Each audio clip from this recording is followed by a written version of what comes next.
नमस्कार। आज के इस वीडियो में हम मई महीने के दूसरे सप्ताह के जितने भी इम्पॉर्टेंट करंट अफेयर्स के प्रश्न बन सकते हैं उन सभी इम्पॉर्टेंट करंट अफेयर्स के प्रश्नों को आज के इस वीडियो में हम कवर करेंगे। इससे पहले हमने जो मई का महीना था उसके फर्स्ट पार्ट को यानी हमने पहले सप्ताह के वीडियो को कंप्लीट करा दिया था।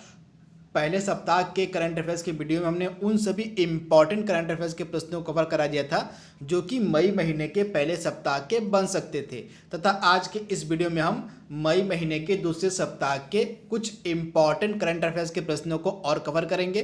तो चलिए वीडियो को शुरू करते हैं और देख लेते हैं कि मई के सेकेंड वीक के कौन कौन से इम्पॉर्टेंट करंट अफेयर्स के प्रश्न बन सकते हैं। तो आइए वीडियो को शुरू करते हैं। पहला प्रश्न हमारा है, हाल ही में रिलायंस जियो ने यूएस से आधारित सिल्वर लेक कंपनी को कितना प्रतिशत हिस्सेदारी बेची है। सुपर इंपॉर्टेंट प्रश्न। हाल ही में आपको पता होगा जो रिलायंस जियो है इसमें कई कंपनियों ने अपनी हिस्सेदारी खरीदी हुई है। तो इसमें से लेटेस्ट जो कंपनी है वो है यूएसए की कंपनी है सिल्वर लेक, तथा इसने जो है रिलायंस जियो में 1.15 हिस्सेदारी खरीदी है। तो इसका राइट आंसर हो जाएगा आपका ऑप्शन ए, 1.15% हिस्सेदारी खरीदी गई है सिल्वर लेक के द्वारा। किस कंपनी में? तो रिलायंस जियो में। तो आप इसे याद रखिएगा, कहता है जो सिल्वर लेक कंपनी है यह यूएसए की कंपनी है। तो आप इसे जरूर याद रखिएगा।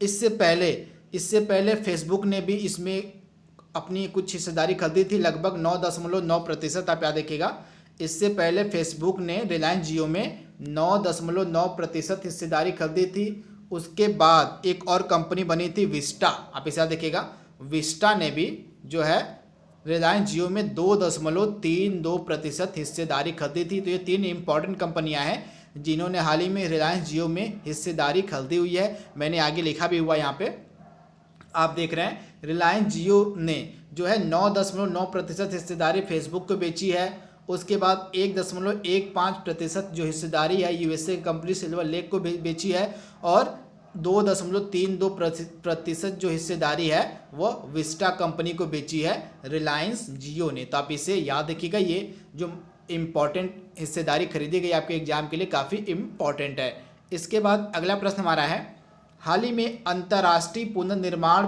और विकास बैंक, जिसको शॉर्ट फॉर्म में हम कहते हैं IBRD, में अमेरिका का प्रतिनिधित्व करने के लिए डोनाल्ड ट्रंप ने किस भारतीय मूल की महिला को नामित किया। ये सुपर इंपॉर्टेंट प्रश्न है क्योंकि ये भारतीय मूल की महिला हैं और अमेरिका के राष्ट्रपति डोनाल्ड ट्रंप के द्वारा नामित की गई हैं। तो आपको उनका नाम बताना है कि जो अमेरिका का प्रतिनिधित्व है IBRD में किस भारतीय मूल की महिला के द्वारा किया जाएगा। ये सुपर इंपॉर्टेंट है। तो भारतीय मूल की महिला का नाम है अशोक माइकल पिंटो, यानी ऑप्शन ए इसका बिल्कुल सही है। हाल ही में भारतीय मूल की महिला है, इनका नाम है अशोक माइकल पिंटो। इनको हाल ही में नामित किया गया है डोनाल्ड ट्रंप के द्वारा। किस लिए? तो अंतर्राष्ट्रीय पुनर्निर्माण और विकास बैंक यानी IBRD में अमेरिका का प्रतिनिधित्व करने के लिए। तो ऑप्शन ए इसका बिल्कुल सही है, आप इसे याद रखिएगा। इससे पहले जो डोनाल्ड ट्रंप थे इन्होंने एक और इंपॉर्टेंट व्यक्ति को हायर के मतलब नामित किया था, किसके लिए? तो OECD के लिए। तो इसे भी आप याद रखिएगा। OECD क्या है? तो OECD है आपका आर्थिक सहयोग और विकास संगठन। OECD का क्या फुल नेम होता है? आर्थिक विकास और सहयोग संगठन। तथा इस OECD में अमेरिका का अस्थायी प्रतिनिधि बनाया गया था मनीषा सिंह को। तो इसे मनीषा सिंह देख रहे हैं ऑप्शन बी में, मनीषा सिंह को OECD में अमेरिका का अस्थायी प्रतिनिधि बनाया गया था। तथा इनको अस्थायी प्रतिनिधि के रूप में चयनित किसने किया था? तो डोनाल्ड ट्रंप ने। तो इसे भी आप याद रखिएगा, ये आपके लिए सुपर इम्पॉर्टेंट है। इसके बाद अमेरिका में दो अन्य भारतीय मूल के व्यक्ति हैं जो काफ़ी चर्चा में बने हुए हैं। तो ये दो नाम भी आपके लिए इंपॉर्टेंट है, सामिया नसीम का और श्रीनिवासन का। सामिया नसीम रहने की वाली हैं गोरखपुर की, इनका नाम भी आप याद रखिएगा। जो सामिया नसीम है ये गोरखपुर के रहने वाली हैं तथा ये अमेरिका में जज बनी है, इसलिए इनका नाम काफ़ी इंपॉर्टेंट है आपके लिए। जो सामिया नसीम है ये गोरखपुर के रहने वाली एक महिला है जो अमेरिका में जज बनी है, और इसके बाद श्रीनिवासन भी अमेरिका में जज बने हैं। तो इसलिए जो चारों नाम मैंने आपके सामने लिखा हुआ है, ये चारों नाम आपके एग्जाम के लिए 101% इम्पॉर्टेंट है, क्योंकि जो भी भारतीय मूल के व्यक्ति कहीं बाहर कोई अचीवमेंट हासिल करते हैं तो उन प्रश्नों के आने के चांसेस एग्जाम में काफ़ी बढ़ जाते हैं। तो इसी कारण से मैंने इस प्रश्न को इस वीडियो में सम्मिलित किया हुआ है। मैं एक बार फिर से रिपीट करता हूँ, इन 4 व्यक्तियों के बारे में इनकी क्या क्या उपलब्धियाँ हैं, एक बार आप नोट डाउन इसे जरूर कर लीजिएगा। तो ऑप्शन ए के बारे में अगर हम बात करें तो अशोक माइकल पिंटो, तो इस प्रश्न का हमारा राइट आंसर है अशोक माइकल पिंटो। इन्हें IBRD में अमेरिका का प्रतिनिधित्व करने के लिए नामित किया गया है अमेरिका के राष्ट्रपति डोनाल्ड ट्रंप के द्वारा। तो ये सुपर इंपॉर्टेंट है। उसके बाद दूसरा है नाम हमारा मनीषा सिंह का। तो मनीषा सिंह को OECD में तो OECD में अमेरिका का अस्थायी प्रतिनिधि बनाया गया। क्या बनाया गया है? तो मनीषा सिंह को OECD यानी कि विश्व आर्थिक सहयोग और विकास संगठन को हम OECD कहते हैं। आर्थिक सहयोग और विकास संगठन यानी कि OECD में अमेरिका की अस्थायी प्रतिनिधि बनाई गई हैं मनीषा सिंह, तथा इनको अस्थायी प्रतिनिधि के रूप में नामित किसने किया था? तो डोनाल्ड ट्रंप ने। तो इसे आप याद रखिएगा। उसके बाद सामिया नसीम गोरखपुर के रहने वाली हैं, ये अमेरिका में जज बनी हैं। और उसके बाद श्री श्रीनिवासन भी अमेरिका में जज बने हैं। तो ये चारों नाम आपके लिए सुपर इंपॉर्टेंट, इन्हें आप जरूर याद रखिएगा। अगला इंपॉर्टेंट प्रश्न हमारा है, हाल ही में व्लादिमीर पुतिन जो कि रसिया के राष्ट्रपति हैं ने द्वितीय विश्व युद्ध के स्मृति मेडल से किसे सम्मानित किया है? तो हाल ही में जो रसिया के राष्ट्रपति हैं व्लादिमीर पुतिन, इन्होंने द्वितीय विश्व युद्ध के स्मृति मेडल के रूप में स्मृति मेडल से सम्मानित किया है किसे? तो उत्तर कोरिया के शासक किम जोंग उन को। यानी ऑप्शन ए हमारा बिल्कुल सही आप देख रहे हैं, ये उत्तर कोरिया के शासक हैं किम जोंग उन, इन्हीं को द्वितीय विश्व युद्ध के स्मृति मेडल से सम्मानित किया है व्लादिमीर पुतिन ने। यानी ऑप्शन जो ए है इस प्रश्न का हमारा बिल्कुल सही है। इसके बाद अगला इंपॉर्टेंट प्रश्न हमारा है, हाल ही में मैक्स बूपा हेल्थ इंश्योरेंस के नए MD और CEO कौन बनाए गए हैं? तो max Bupa health insurance company के नए प्रबंध निदेशक और CEO बनाए गए हैं कृष्णन रामचंद्रन। यानी ऑप्शन बी इस प्रश्न का हमारा बिल्कुल सही हो जाएगा। जो कृष्णन रामचंद्रन है ये मैक्स बूपा हेल्थ इंश्योरेंस के नए प्रबंध निदेशक और CEO बनाए गए हैं। तो आप इसे याद रखिएगा। बढ़ते हैं हम अगले प्रश्न की तरफ। तो अगला प्रश्न हमारा कह रहा है, हाल ही में पाकिस्तान वायुसेना में पायलट नियुक्त होने वाले पहले हिंदू कौन बने? ये सुपर इंपॉर्टेंट प्रश्न है। तो हाल ही में पाकिस्तान की वायुसेना में पायलट नियुक्त होने वाले पहले हिंदू बने हैं राहुल देव। यानी ऑप्शन ए इसका बिल्कुल सही है। राहुल देव जो हैं ये पाकिस्तान की वायुसेना में पायलट नियुक्त होने वाले पहले हिंदू बने हैं। तो आप इसे याद रखिएगा, ये सुपर इंपॉर्टेंट है। इसके साथ एक नाम और आप याद रखिएगा, सना मीर। सना मीर ये नाम इस बार चर्चा में है क्योंकि ये इन्होंने हाल ही में संन्यास की घोषणा की है, तथा ये पाकिस्तान की क्रिकेट खिलाड़ी है, पाकिस्तान की महिला टीम की क्रिकेट खिलाड़ी हैं सना मीर। इन्होंने हाल ही में संन्यास की घोषणा की थी। इसके बाद पाकिस्तान के एक और क्रिकेटर हैं नसीम शाह। आप याद देखिएगा, नसीम शाह ये भी काफ़ी चर्चा में बने हुए हैं। क्यों चर्चा में है? तो नसीम शाह पहले खिलाड़ी बन गए हैं हैट्रिक लेने वाले, टेस्ट मैच में हैट्रिक लेने वाले सबसे कम उम्र के खिलाड़ी बने। आप इसे याद रखिएगा, टेस्ट मैच में हैट्रिक लेने वाले सबसे कम उम्र के खिलाड़ी बने हैं नसीम शाह। और ये कहाँ के हैं? तो ये कहाँ के हैं? तो ये हैं कहाँ के? पाकिस्तान के। तो आप इसे याद रखिएगा। एक चीज़ और आप याद रखिएगा पाकिस्तान से रिलेटेड, पाकिस्तान दुनिया का पहला देश बना है जिसने यूनाइटेड नेशन में अपनी टीम भेजी जिसमें एक ट्रांसजेंडर था। तो ये भी आपके लिए इंपॉर्टेंट है। पाकिस्तान दुनिया का पहला देश बना है जिसने यूनाइटेड नेशन में अपनी एक टीम भेजी थी तथा उस टीम में एक ट्रांसजेंडर था जिसका नाम था आयशा मुगल। तो ये भी आपके लिए इम्पॉर्टेंट है। आयशा मुगल ये पहली ट्रांसजेंडर बनी है जो पाकिस्तान के द्वारा भेजी गई है। कहाँ पे? तो यूनाइटेड नेशन में। तो ये आपके लिए सुपर इंपॉर्टेंट है, इसे भी आप याद रखिएगा। अगला प्रश्न हमारा कह रहा है, हाल ही में यूनिसेफ के द्वारा लास्ट एट होम 2020 रिपोर्ट को जारी किया गया है। तो इस रिपोर्ट के अनुसार विश्व में सबसे ज़्यादा विस्थापित होने वालों लोगों की संख्या किस देश में, यहाँ पे आंतरिक रूप से बात की जा रही है, तो विश्व में सबसे ज़्यादा विस्थापित होने वाले लोगों की संख्या किस देश में है? तो इस रिपोर्ट में बताया गया कि भारत, आप इसे याद रखिएगा, भारत में वर्ष 2019 में आंतरिक रूप से यानी अपने देश के अंदर ही विस्थापित लोगों मतलब विस्थापित होने वाले लोगों की जो संख्या थी वह काफ़ी अधिक थी, लगभग 50 लाख से अधिक लोग। कहाँ से कितने? तो लगभग 50 लाख से अधिक लोग अपने देश में ही विस्थापित हुए थे। तो इसे आप याद रखिएगा। तो यहाँ पे आंतरिक रूप से यानी कि अपने देश में ही विस्थापित होने वाले लोगों की बात की जा रही है, तो अपने देश में ही। तो इस मामले में जो भारत है वो टॉप पे है। भारत में आंतरिक रूप से जो है विस्थापित हुए लोगों की संख्या सबसे अधिक है। लगभग 2019 में 50 लाख से ज़्यादा लोग विस्थापित हुए थे आंतरिक रूप से भारत में। इसके बाद दूसरे नंबर पे इस रिपोर्ट में बताया गया फिलीपींस है। फिलीपींस में लगभग 42 लाख लोग विस्थापित हुए थे। कितने? तो 42 लाख लोग विस्थापित हुए थे। उसके बाद बांग्लादेश में कितने थे?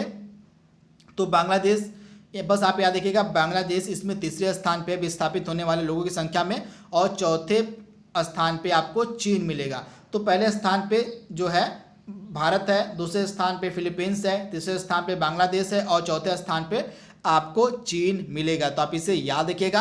अब यूनिसेफ के द्वारा यह रिपोर्ट जारी की गई है। तो यूनिसेफ का मुख्यालय कहाँ पे है? तो यूनिसेफ का मुख्यालय आपको मिलेगा न्यूयॉर्क में। कहाँ? तो न्यूयॉर्क में आपको यूनिसेफ का मुख्यालय मिलेगा, तथा हेनरी एटाफोर इसके डायरेक्टर जनरल है। कौन? तो हेनरी एटाफोर जो है ये यूनिसेफ के डायरेक्टर जनरल हैं। तो इसे भी आप याद रखिएगा। अगला प्रश्न हमारा कह रहा है, हाल ही में डायच वेले 2020 के फ्रीडम ऑफ स्पीच अवार्ड से किसे सम्मानित किया गया? ये भी आपके लिए सुपर इंपॉर्टेंट है। तो हाल ही में डायच वेले 2020 के फ्रीडम ऑफ स्पीच अवार्ड से किसे सम्मानित किया गया है? तो इस प्रश्न का राइट आंसर हो जाएगा द वायर के फाउंडिंग एडिटर सिद्धार्थ वरदराजन, यानी ऑप्शन ए हमारा बिल्कुल सही है। आप पिक्चर में देख रहे हैं, ये है द वायर। आप इसे याद रखिएगा, द वायर जो है द वायर के फाउंडिंग एडिटर हैं। क्या हैं? द वायर के फाउंडिंग एडिटर हैं सिद्धार्थ वरदराजन। इन्हीं को 2020 के डायच वेले फ्रीडम ऑफ स्पीच अवार्ड से सम्मानित किया गया है। तो इस प्रश्न का राइट आंसर हो जाएगा हमारा ऑप्शन ए सिद्धार्थ वरदराजन। तथा सिद्धार्थ वरदराजन हैं कौन? तो द वायर के फाउंडिंग एडिटर हैं। अगला प्रश्न हमारा कह रहा है, हाल ही में किस राज्य सरकार के द्वारा मुख्यमंत्री युवा युगा योग योजना का शुभारंभ किया गया है? तो यह जो मुख्यमंत्री युवा योगा योग योजना है, इसका शुभारंभ किया गया है त्रिपुरा की गवर्नमेंट के द्वारा, यानी ऑप्शन बी इसका बिल्कुल सही है। त्रिपुरा की गवर्नमेंट के द्वारा इस योजना का शुभारंभ किया गया है, तथा इस योजना में कॉलेजों विश्वविद्यालय के लास्ट ईयर में पढ़ने वाले युवाओं को मोबाइल खरीदने के लिए 5,000 रुपये दिए जाएंगे। तो इस योजना की खास बात क्या है? तो यह जो मुख्यमंत्री युवा योगा योग योजना है, इस योजना के तहत त्रिपुरा राज्य में कॉलेजों और विश्वविद्यालय के लास्ट ईयर में पढ़ने वाले युवाओं को मोबाइल खरीदने के लिए 5,000 रुपये दिए जाएंगे, तथा यह जो स्कीम है यह त्रिपुरा गवर्नमेंट की है। अगला प्रश्न हमारा है, हाल ही में मुस्तफ़ा अल कादमी किस देश के नए प्रधानमंत्री बने हैं? तो मुस्तफ़ा अल कादमी किस देश के नए प्रधानमंत्री बने हैं? तो इराक के, यानी ऑप्शन इसका जो बी है हमारा बिल्कुल सही है। इराक के नए प्रधानमंत्री बने हैं मुस्तफ़ा अल कादमी। तो ऑप्शन इसका बी बिल्कुल सही है, इसे आप याद रखिएगा। अगला प्रश्न हमारा कह रहा है, हाल ही में आपको पता होगा कि वाइजैक गैस लीक हुआ था, यानी वाइजैक मतलब विशाखापट्टनम में एक गैस लीकेज कांड हुआ था। तो इसी के बारे में यह प्रश्न है। तो प्रश्न में पूछा क्या जा रहा है कि वाइजैक, यानी कि वाइजैक को हम कहते हैं विशाखापट्टनम, दोनों नाम एक ही, आप कंफ्यूज मत होइएगा।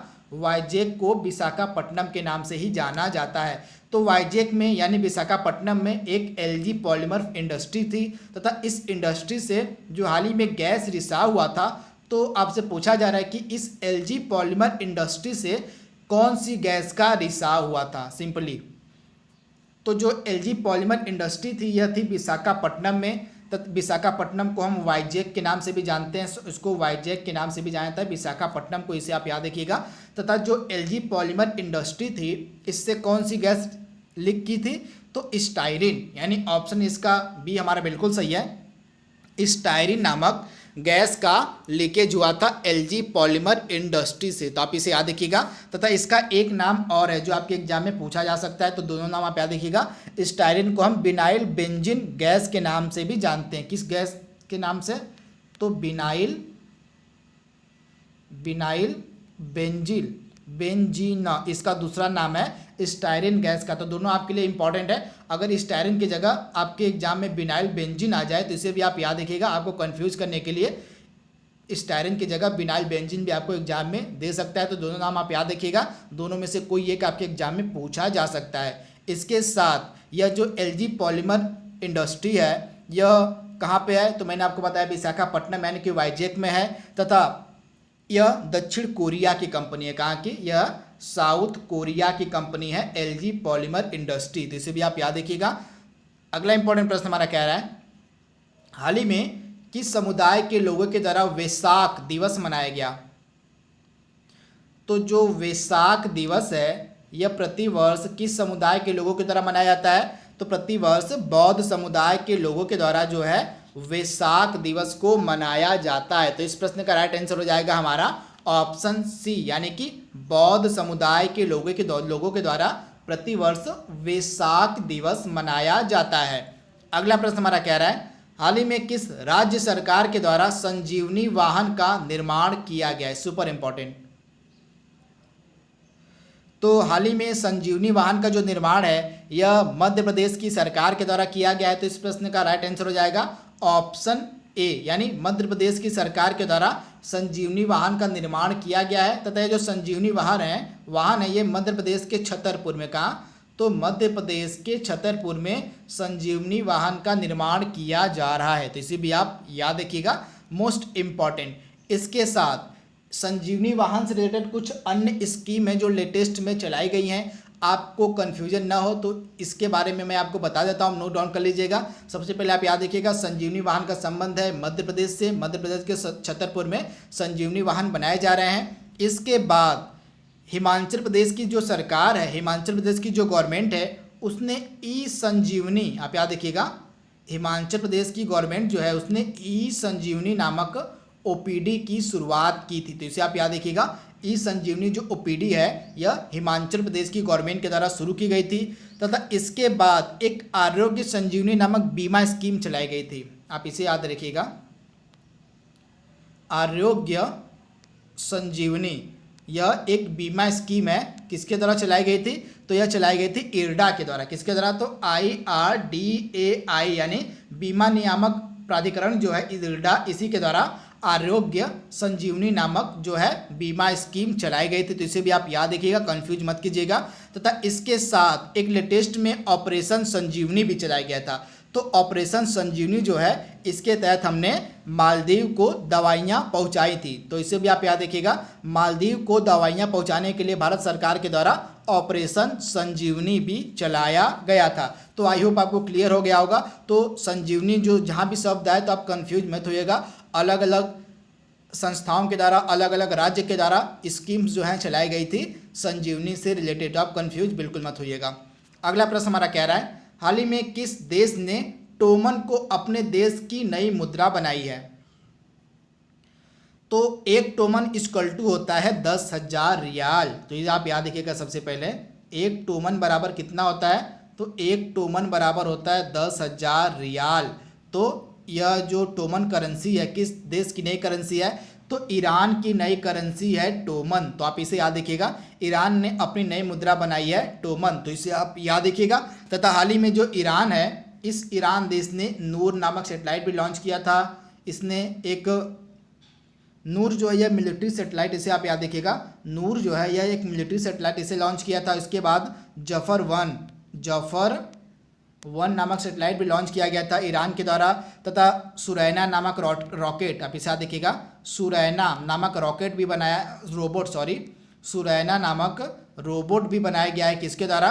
तो ईरान के द्वारा। तथा ये जो सुरैना रोबोट है यह लगभग 100 लैंग्वेज बोल सकता है। तथा ईरान में चाबहार बंदरगाह भी है। तथा ईरान की राजधानी आपको मिलेगी तेहरान। तथा हसन उल रूहानी यहाँ के क्या हैं? राष्ट्रपति हैं। तो इतनी चीज़ आप याद रखिएगा। अगला हमारा प्रश्न है, हाल ही में विश्व थैलीसीमिया दिवस कब मनाया गया?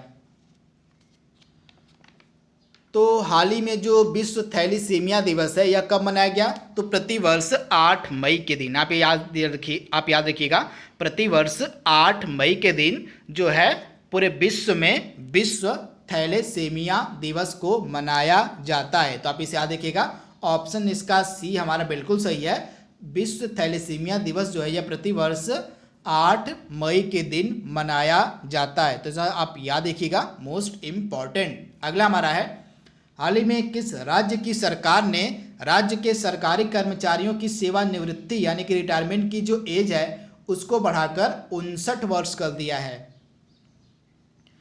तो हाल ही में जो तमिलनाडु की गवर्नमेंट है, हाल ही में जो तमिलनाडु की सरकार है उसने अपने राज्य कर्मचारियों की जो रिटायरमेंट की एज है उसको बढ़ाकर 59 साल कर दिया है। तो आप इसे याद रखिएगा, ऑप्शन इसका बी हमारा बिल्कुल सही है। इससे पहले यह जो एज थी यह 58 साल थी तथा 58 साल से पहले यह एज थी 55 साल। तो सबसे पहले रिटायरमेंट की जो एज थी राज्य कर्मचारियों की तमिलनाडु में वो थी 55 साल, फिर इसको बढ़ा के 58 साल कर दिया गया था तथा इसमें 1 साल की और बढ़ोतरी करके इसको 59 साल कर दिया गया है तमिलनाडु की गवर्नमेंट के द्वारा। तो ऑप्शन इसका बी बिल्कुल सही है, तमिलनाडु। अगला प्रश्न हमारा कह रहा है, हाल ही में राष्ट्रीय सद्भावना दूत के रूप में यूनाइटेड नेशन इन्वायरमेंटल प्रोग्राम यानी कि यूएनईपी ने दिया मिर्जा का कार्यकाल कितने वर्ष तक बढ़ा दिया है? तो राष्ट्रीय सद्भावना दूत के रूप में यूएनईपी ने दिया मिर्जा का जो कार्यकाल है 2 साल के लिए बढ़ा दिया, यानी ऑप्शन इसका बी हमारा बिल्कुल सही है। जो राष्ट्रीय सद्भावना दूत है यूनाइटेड इन्वायरमेंटल प्रोग्राम की दिया मिर्जा, इनका जो कार्यकाल है यह 2 वर्ष के लिए बढ़ा दिया गया है। तो आप इसे याद रखिएगा। अब यूनाइटेड नेशन इन्वायरमेंटल प्रोग्राम ने इनका कार्यकाल बढ़ाया है, तो यूनाइटेड नेशन इन्वायरमेंटल प्रोग्राम का जो हेडक्वार्टर है आपको मिलेगा केन्या की राजधानी नैरोबी में। कहाँ? तो केन्या की राजधानी नैरोबी में आपको मिलेगा यूएनईपी का हेडक्वार्टर। तो इसे आप याद रखिएगा। तथा इसके मुखिया कौन है, इसके हेड कौन है? तो इंगर एडल्सन। आप इसे याद रखिएगा, इंगर एडल्सन जो है ये मुखिया हैं किसके? यूनाइटेड नेशन इन्वायरमेंटल प्रोग्राम यानी कि यूएनईपी के। तथा ये कहाँ के हैं? तो ये डेनमार्क के हैं। अगला हमारा है, हाल ही में भारत डायनेमिक्स लिमिटेड ने किस आईआईटी के साथ मिलकर एक वेंटिलेटर बनाया है? तो भारत डायनेमिक्स लिमिटेड ने जो है आईआईटी कानपुर के साथ मिलकर एक वेंटिलेटर बनाया है। तो इसका राइट आंसर क्या हो जाएगा? Option A, Bharat dynamics limited, जो कि आपको मिलेगा हैदराबाद में। कहाँ? हैदराबाद में है भारत डायनेमिक्स लिमिटेड। तथा इसने आईआईटी कानपुर के साथ मिलकर एक वेंटिलेटर तैयार किया है। तो इसे भी आप याद रखिएगा। इसके साथ यह जो भारत डायनेमिक्स लिमिटेड है इसने अमोघ 3 नामक मिसाइल भी बनाई है। तो इसे भी आप याद रखिएगा, अमोघ 3 नामक मिसाइल भी बनाई है भारत डायनेमिक्स लिमिटेड ने। अगला प्रश्न हमारा कह रहा है, हाल ही में मार्कस वालनबर्ग पुरस्कार 2020 से किसे सम्मानित किया गया है? इस पुरस्कार को हम वन क्षेत्र के लिए नोबेल पुरस्कार भी कहते हैं। इस पुरस्कार को वन क्षेत्र के लिए नोबेल पुरस्कार भी कहा जाता है। इस पुरस्कार का नाम है मार्कस वालनबर्ग पुरस्कार। तो हाल ही में यह 3 व्यक्तियों को दिया गया है, निकोलस सी कुप्स को, रिचर्ड एच वारिंग को और जोसेफ जे लैंड्सबर्ग, यानी उपयुक्त सभी हमारा सही है। इन तीनों लोगों को दिया गया है। आप देख रहे हैं, इन तीनों को दिया गया है इस वर्ष का मार्कस वालनबर्ग पुरस्कार 2020। तथा इस पुरस्कार को हम वन क्षेत्र का नोबेल पुरस्कार भी कहते हैं। अगला प्रश्न हमारा कह रहा है, हाल ही में किस मंत्रालय के द्वारा गरुड़ पोर्टल को लॉन्च किया गया है? तो जो गरुड़ पोर्टल है लॉन्च किया गया है नागरिक उड्डयन मंत्रालय के द्वारा, यानी ऑप्शन हमारा बी बिल्कुल सही है। नागरिक उड्डयन मंत्रालय के द्वारा जो है गरुड़ पोर्टल को लॉन्च किया गया है। तथा इस गरुड़ पोर्टल का पूरा नाम क्या है? तो गरुड़ पोर्टल का पूरा नाम है government authorisation for relief using drones. क्या हो जाएगा गरुड़ का पूरा नाम? तो government authorisation for relief using drones, यानी कि गरुड़ पोर्टल को जो है आरंभ किया गया है नागरिक उड्डयन मंत्रालय के द्वारा। तथा इसके मंत्री कौन है नागरिक उड्डयन मंत्रालय के? तो हरदीप सिंह पुरी। कौन है? तो हरदीप सिंह पुरी जो है ये नागरिक उड्डयन मंत्रालय के मंत्री हैं। अगला प्रश्न हमारा कह रहा है, हाल ही में विश्व रेड क्रॉस दिवस कब मनाया गया? तो प्रतिवर्ष जो है विश्व रेड क्रॉस दिवस मनाया जाता है 8 मई के दिन। तो ऑप्शन इसका बी हमारा बिल्कुल सही है, प्रतिवर्ष 8 मई के दिन विश्व रेड क्रॉस दिवस मनाया जाता है। तथा यह किसका जन्मदिन होता है? तो हेनरी डुनेंट का। किसका? तो हेनरी ड्यूनेंट का जन्मदिन होता है 8 मई को, तथा इनका जन्मदिन विश्व रेड क्रॉस दिवस के रूप में मनाया जाता है। तथा हेनरी ड्यूनेंट को दिया गया था नोबेल पीस प्राइज। अगला प्रश्न हमारा कह रहा है, हाल ही में किस राज्य की सरकार ने ज्यादातर श्रम कानूनों को अगले 3 साल के लिए निलंबित कर दिया है? तो उत्तर प्रदेश इसका राइट आंसर हो जाएगा। उत्तर प्रदेश की जो गवर्नमेंट है उसने अपने यहाँ ज़्यादातर श्रम कानूनों को अगले 3 साल के लिए निलंबित कर दिया है। तो ऑप्शन सी इसका बिल्कुल सही है, उत्तर प्रदेश। अगला हमारा है, हाल ही में कैलाश मानसरोवर यात्रा के लिए एक नया मार्ग किस दर्रे से होकर बनाया गया? ये सुपर इंपॉर्टेंट प्रश्न है। तो हाल ही में कैलाश मानसरोवर के लिए एक नया मार्ग किस दर्रे से होकर बनाया गया है? तो इसका राइट आंसर हो जाएगा लिपुलेख दर्रा, यानी ऑप्शन इसका बी बिल्कुल सही है। लिपुलेख दर्रा आपको मिलेगा कहाँ पे?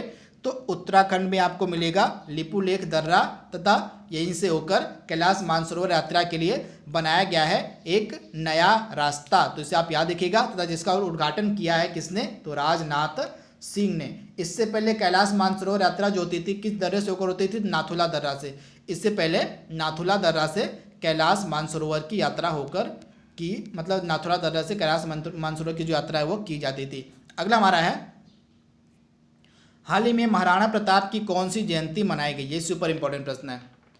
तो हाल ही में महाराणा प्रताप की कौन सी जयंती मनाई गई है? तो हाल ही में महाराणा प्रताप की जयंती मनाई गई है 480वीं, यानी ऑप्शन इसका बी बिल्कुल सही है। महाराणा प्रताप की हाल ही में 480वीं जयंती मनाई गई है। कब? 9 मई के दिन। तो आप इसे याद रखिएगा, हाल ही में 9 मई के दिन महाराणा प्रताप की 480वीं जयंती मनाई गई है। तथा 9 मई 1540 को महाराणा प्रताप का जन्म हुआ था। तथा महाराणा प्रताप 13वें राजा थे। कहाँ के? तो मेवाड़ के 13वें राजा थे। कौन? तो महाराणा प्रताप। अगला प्रश्न हमारा कह रहा है, हाल ही में मेरीलिबोन क्रिकेट क्लब के दोबारा अध्यक्ष कौन बने हैं? तो ये पहले गैर ब्रिटिश, आप इसे देखिएगा, ये पहले गैर ब्रिटिश हैं जो बने हैं किसके?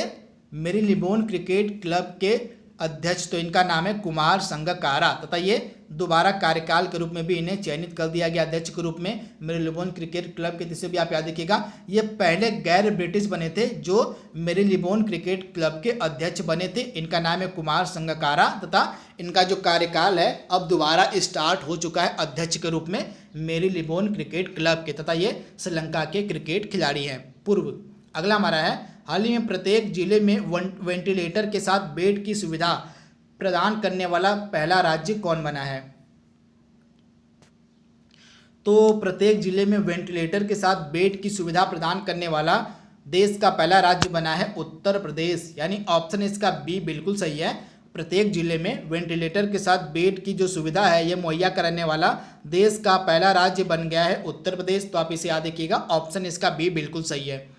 अगला प्रश्न हमारा कह रहा है, हाल ही में अंतर्राष्ट्रीय हॉकी महासंघ ने उभरती हुई खिलाड़ी का अवार्ड किसे दिया है? सुपर इंपॉर्टेंट प्रश्न। तो FIH यानी कि जो अंतर्राष्ट्रीय हॉकी फेडरेशन है उसने उभरती हुई खिलाड़ी का अवार्ड दिया है लाल रेमसियामी को। लाल रेमसियामी कहाँ की हैं? तो लाल रेमसियामी है मिजोरम की खिलाड़ी। तथा इनको अंतर्राष्ट्रीय हॉकी महासंघ ने उभरती हुई खिलाड़ी का खिताब दिया है। इसके बाद मनप्रीत सिंह को दिया गया है प्लेयर ऑफ द ईयर। क्या मिला गया? Best player of the year male की श्रेणी में, यानी best player of the year जो है मेल चुना गया है मनप्रीत सिंह को। और एवा डे गोडे को best player of the year female चुना गया है अंतर्राष्ट्रीय हॉकी महासंघ के द्वारा। तो ये तीनों आप याद रखिएगा। अगला प्रश्न हमारा कह रहा है, एक चीज और, अंतर्राष्ट्रीय हॉकी महासंघ के अध्यक्ष कौन है? तो नरेंद्र बत्रा। कौन है? तो नरेंद्र बत्रा जो है ये अंतर्राष्ट्रीय हॉकी महासंघ के अध्यक्ष हैं। अगला प्रश्न हमारा कह रहा है, हाल ही में 29वां राष्ट्रीय प्रौद्योगिकी दिवस कब मनाया गया? तो हाल ही में जो 29वां राष्ट्रीय प्रौद्योगिकी दिवस है यह कब मनाया गया है? तो हाल ही में 11 मई के दिन, यानी ऑप्शन सी इसका बिल्कुल सही है। हाल ही में 11 मई के दिन 29वां राष्ट्रीय प्रौद्योगिकी दिवस मनाया गया है। तो आप इसे याद रखिएगा। तथा 11 मई के दिन ही आप इसे याद रखिएगा, 11 मई 1998 को किया गया था पोखरण 2 परीक्षण। तो आप इसे याद रखिएगा, पोखरण 2 जो परीक्षण था यह 11 मई 1998 को किया गया था। इसी कारण से हम 11 मई को राष्ट्रीय प्रौद्योगिकी दिवस के रूप में मनाते हैं। तथा इस पोखरण 2 परीक्षण को नाम क्या दिया गया था, तो ऑपरेशन शक्ति। पोखरण 2 जो हमारा न्यूक्लियर परीक्षण था, न्यूक्लियर टेस्ट था, इसको नाम दिया गया था ऑपरेशन शक्ति। तथा यह किसके समय में हुआ था, तो इस समय हमारे प्रधानमंत्री थे अटल बिहारी वाजपेयी। तो इसे आप याद रखिएगा, अटल बिहारी वाजपेयी के कार्यकाल में पोखरण 2 परीक्षण किया गया था। नाभिकीय जो टेस्ट था पोखरण 2 इसको किया गया था 11 मई 1998 को। तथा पोखरण 2 को नाम दिया गया था ऑपरेशन शक्ति। इससे पहले भी 1974 में हमने कर दिया था, इंदिरा गांधी की जब सरकार थी तो उनके सरकार में किया गया था पोखरण 1 परीक्षण। पोखरण 1 परीक्षण किया गया था इंदिरा गांधी की सरकार में 1974 में। तथा उसको नाम दिया गया था स्माइलिंग बुद्धा। क्या नाम दिया गया था, पोखरण 1 को नाम दिया गया था स्माइलिंग बुद्धा। तो इसे भी आप याद रखिएगा। अगला हमारा प्रश्न है, हाल ही में किस देश के उपग्रह मीरकैट ने एक पीकेएस 2014-55 नामक आकाशगंगा की एक उच्च गुणवत्ता वाली तस्वीर खींची है। तो यह जो मीरकैट उपग्रह है, मीरकैट सैटेलाइट है, यह मिलेगा आपको साउथ अफ्रीका का है। तो साउथ अफ्रीका का सैटेलाइट है मीरकैट, जिसने हाल ही में पीकेएस 2014-55 नामक आकाशगंगा की एक उच्च गुणवत्ता वाली इसने तस्वीर खींची है। तो यह प्रश्न आपके लिए सुपर इंपॉर्टेंट है। मीरकैट जो सैटेलाइट है यह है साउथ अफ्रीका का। अगला प्रश्न हमारा कह रहा है, निम्न में से किस राज्य में नीला नदी बहती है। नीला नदी को हम कहते हैं भरतपूजा नदी। इसे भी आप याद रखिएगा, जो नीला नदी है इसका अन्य नाम है भरतपूजा नदी। तो यह जो नदी है यह बहती है केरल में। तथा ये हाल ही में चर्चा में क्यों है, तो हाल ही में जो वेबिनार का आयोजन किया गया था, उस वेबिनार के आयोजन में नीला नदी को जानने के बारे में बताया, मतलब नीला नदी के बारे में जानने को कहा गया था। तो इसे आप याद रखिएगा। तथा जो नीला नदी है इसको भरतपूजा नदी के नाम से भी जानते हैं, यह मिलेगी आपको केरल में। तो इसे भी आप याद रखिएगा। अगला प्रश्न हमारा कह रहा है, हाल ही में फाइंडिंग फ्रीडम नामक पुस्तक किसने लिखी है। यह पुस्तक काफ़ी चर्चा में है, क्योंकि यह जो पुस्तक है यह प्रिंस हैरी और उनकी पत्नी मेगन, आप देख रहे हैं ये प्रिंस हैरी हैं और उनकी पत्नी है मेगन। इन्होंने राजघराना को छोड़ दिया है तथा इन्होंने साधारण जीवन व्यतीत करने का फैसला लिया है। जिसे आप याद रखिएगा, ये हैं प्रिंस हैरी और उनकी पत्नी है मेगन। इन्होंने राजघराने को छोड़ दिया है तथा इन्होंने साधारण जीवन व्यतीत करने का फैसला किया है। तो इनके इस बोल्ड स्टेप के कारण इस पुस्तक को लिखा गया है। इस पुस्तक को नाम दिया गया है फाइंडिंग फ्रीडम। तथा इस पुस्तक को लिखा किसने है, ओमिड स्कूबी और कैरोलिन डुरंट ने। तो इसे आप याद रखिएगा, यहाँ पे आप देख रहे हैं ओमिड स्कूबी और कैरोलिन डुरंट के द्वारा यह फाइंडिंग फ्रीडम लिखी गई है। किसके जीवन पर आधारित है, तो जो प्रिंस हैरी हैं और मेगन है उनकी पत्नी, इनके जीवन पर आधारित है यह पुस्तक। इस पुस्तक को 2 लोगों ने मिलकर लिखा है, ओमिड स्कूबी और कैरोलिन डुरंट ने। तो इसे आप याद रखिएगा। इसके साथ 2 प्रिंस और आप याद रखिएगा जो आपके एग्जाम में पूछे जा सकते हैं। एक है प्रिंस विलियम, ये नाम आपके लिए इंपॉर्टेंट है, प्रिंस विलियम। ये चर्चा में क्यों है, तो प्रिंस विलियम के द्वारा स्टार्ट किया गया अर्थ शॉट प्राइज। आप इसे याद रखिएगा, प्रिंस विलियम के द्वारा अर्थ शॉट प्राइज को स्टार्ट किया गया था। इसके बाद एक प्रिंस हैं प्रिंस चार्ल्स। तो प्रिंस चार्ल्स ने क्या काम किया है, तो प्रिंस चार्ल्स ने भारत में चिल्ड्रेन प्रोटेक्शन फंड की शुरुआत की है। तो दोनों प्रिंस आप याद रखिएगा, इनसे एग्जाम में आपके प्रश्न 100% पूछे जाएंगे। अगला हमारा है, हाल ही में किस राज्य की सरकार ने FIR आपके द्वार नामक योजना की शुरुआत की है। तो FIR आपके द्वार नामक जो योजना है यह शुरू की गई है मध्य प्रदेश की गवर्नमेंट के द्वारा। यानी ऑप्शन जो इसका बी है हमारे बिल्कुल से। मध्य प्रदेश के नए जो DGP बने हैं इनका नाम है विवेक जौहरी। तो नए DGP बने हैं मध्य प्रदेश के विवेक जौहरी, इन्हीं के द्वारा यह स्कीम चलाई गई है FIR आपके द्वार। तो इसे आप याद रखिएगा। अगला प्रश्न हमारा कह रहा है, हाल ही में किस देश ने वैल्यू एडेड टैक्स को 5% से बढ़ाकर 15% कर दिया है। तो हाल ही में वैट को 5% से बढ़ाकर 15% किसने किया है, तो सऊदी अरब, यानी ऑप्शन जो ए है इसका बिल्कुल सही है। सऊदी अरब ने जो है वैट को 5% से बढ़ाकर 15% कर दिया है। सऊदी अरब की राजधानी है रियाद। क्या है? रियाद है सऊदी अरब की राजधानी। यहाँ की करेंसी है रियाल। तथा सऊदी अरब ने हाल ही में कोड़े मारने की सजा को भी प्रतिबंधित कर दिया था। अगला प्रश्न हमारा कह रहा है, हाल ही में किस हवाई अड्डे को स्काईट्रैक्स के द्वारा मध्य एशिया और भारत में सर्वश्रेष्ठ क्षेत्रीय हवाई अड्डे का अवार्ड दिया गया? तो स्काईट्रैक्स के द्वारा मध्य एशिया और भारत में सर्वश्रेष्ठ क्षेत्रीय एयरपोर्ट का जो अवार्ड है यह दिया गया है बेंगलोर के कैंप गौड़ा अंतर्राष्ट्रीय हवाई अड्डे को, यानी ऑप्शन ए इसका बिल्कुल सही है।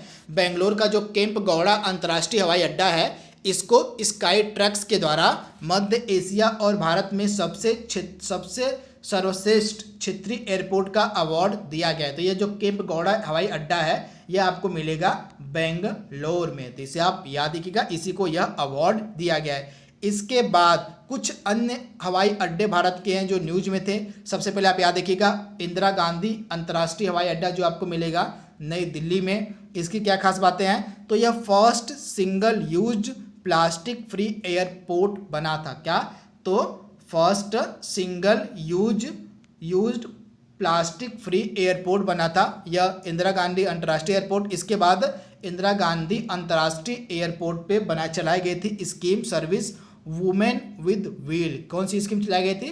तो वुमेन विद व्हील नामक स्कीम चलाई गई थी इंदिरा गांधी अंतर्राष्ट्रीय एयरपोर्ट पे, तो इसे भी आप याद रखिएगा। इसके साथ यह एक हवाई अड्डा है हुबली एयरपोर्ट। तो हुबली एयरपोर्ट आपको मिलेगा कहाँ पे? तो कर्नाटक में आपको मिलेगा हुबली एयरपोर्ट। तथा इस हुबली एयरपोर्ट को भारत का बेस्ट उड़ान हवाई अड्डा घोषित किया गया था। क्या?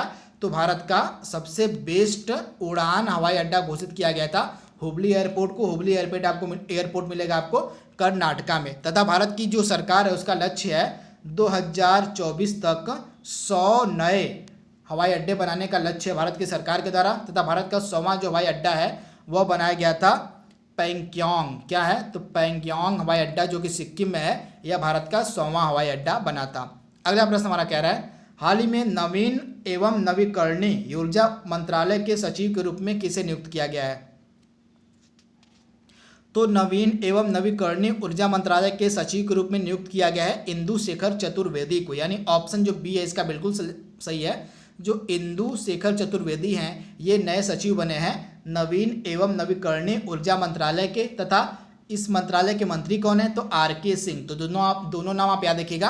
आर.के. सिंह जो हैं ये नवीन एवं नवीकरणीय ऊर्जा मंत्रालय के मंत्री हैं तथा इस मंत्रालय के नए सचिव बनाए गए इंदु शेखर चतुर्वेदी।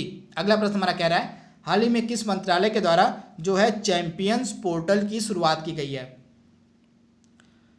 तो सूक्ष्म लघु और मध्यम मंत्रालय जो हमारा सूक्ष्म लघु और मध्यम उद्योग मंत्रालय यानी कि MSME जो हमारा मंत्रालय है इस मंत्रालय के द्वारा चैंपियंस पोर्टल नामक जो है चैंपियंस पोर्टल की शुरुआत की गई है। तो इसे आप याद रखिएगा। तथा इस पोर्टल का मेन काम क्या है? लघु उद्योग को बढ़ावा देना।